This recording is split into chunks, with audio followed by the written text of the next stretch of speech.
तुझसे तो ना हो पाएगा। अगर ये लाइन सुन के आपका कभी भी अपने आप पे डाउट आने लगे और आप अपने लक्ष्य को छोड़ने का सोच रहे हो, तो आज की कहानी आप अपने दिमाग में रखना, बहुत हिम्मत देगी। तो हुआ कुछ यूं कि एक जंगल में एक बरगद का पेड़ था और उस पेड़ पे चील ने अंडे दे रखे थे और उसी पेड़ के नीचे जंगली मुर्गी ने भी अंडे दे रखे थे। एक दिन हवा का बहाव आया और एक चील का अंडा नीचे गिर के मुर्गी के अंडों के साथ मिक्स हो गया। अब समय बीता, अंडे फूटे, वो चील का बच्चा भी बाहर आया, पर वो तो मुर्गी के अंडों के साथ था।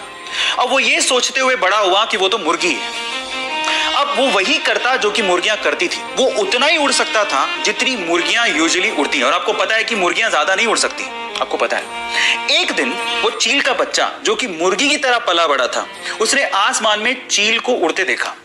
तो उसने अपनी मुर्गी माँ को पूछा कि माँ, वो पक्षी कौन है जो बड़े शान से उड़ रहा है? माँ कहती है, बेटा वो तो चील है।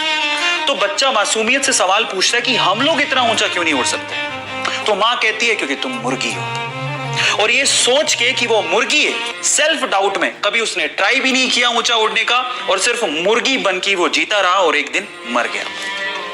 अब क्या मोरल निकलता है इस स्टोरी का पता है?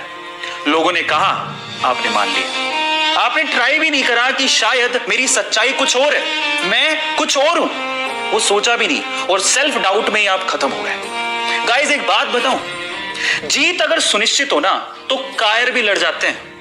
बहादुर वो होते हैं जो हार का पता होने के बावजूद भी मैदान में डटे रहते हैं। इसलिए सेल्फ डाउट छोड़ो, अपने आप पे भरोसा रखो और लोगों के बहकावे में। ऐसी पावरफुल स्टोरीज के लिए हमारे चैनल को सब्सक्राइब कर लो और ऐसी वीडियोस को लोगों के साथ शेयर करो ताकि वो भी अपनी जिंदगी में कुछ कर सके। मिलते हैं अगली वीडियो में।